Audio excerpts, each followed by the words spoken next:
जय श्री राधे दोस्तों, आप सभी को कृष्ण जन्माष्टमी की हार्दिक शुभकामनाएं। तो आइए सुनते हैं आज की कहानी। मथुरा की धरती पर एक समय एक बहुत ही अत्याचारी और अभिमानी राजा हुआ जिसका नाम था कंस। वो अपनी बहन देवकी से अत्यंत स्नेह करता था, किंतु भाग्य ने उसके हृदय में भय का बीज बो दिया। देवकी का विवाह यदुकुल श्रेष्ठ वसुदेव से हुआ। विवाह उत्सव के बाद जब दोनों रथ से मथुरा लौटने ही वाले थे, तभी आकाश में एक गंभीर और दिव्य वाणी गूंजी कि हे कंस, तेरी प्रिय बहन की 8वीं संतान ही तेरे अंत का कारण बनेगी। और इतना सुनते ही कंस का मुख जो था क्रोध से लाल हो उठा।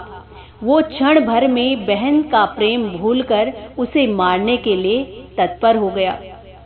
वसुदेव ने तभी अपनी बुद्धि का और धैर्य का प्रयोग करते हुए उस कंस को रोका और वचन दिया कि हमारी जो भी संतान होगी हम उसे तुम्हें सौंप देंगे। और कंस ने अब उन दोनों को कारागार में बंद कर दिया। धीरे धीरे समय व्यतीत होता गया और अब एक एक करके कंस ने 7 संतानों का जन्म होते ही निर्दयता के साथ उनको मार दिया। और फिर वो पावन रात्रि आई, भाद्रपद कृष्ण अष्टमी की अर्धरात्रि, जब 8वीं संतान का जन्म होने वाला था। कारागार में गहन अंधकार था, किंतु वातावरण में अलौकिक आभा फैल चुकी थी। तभी तेजस्वी प्रकाश में 4 भुजाओं वाले श्री हरि प्रकट हुए, शंख चक्र गदा और पद्म से विभूषित और करुणा से भरे हुए। तभी भगवान ने कहा कि तुम भय मत करो कि मैं धर्म की स्थापना और अधर्म के विनाश के लिए अवतरित हुआ हूँ। अब मैं बालक का रूप धारण करूँगा और तुम मुझे गोकुल में नंद यशोदा के पास पहुँचा दो। जैसे ही प्रभु ने शिशु का रूप लिया तो अद्भुत घटनाएं घटित होने लगी। कारागार के द्वार स्वतः ही खुल गए। जो पहरेदार थे वो गहरी नींद में सो चुके थे और यमुना का उफनता प्रवाह भी वसुदेव के चरणों को मार्ग देने के लिए शांत होकर 2 भागों में बंट गया। ने बालक को सुरक्षित गोकुल पहुंचा दिया और वहां जन्मी कन्या को लेकर कारागार लौट आए।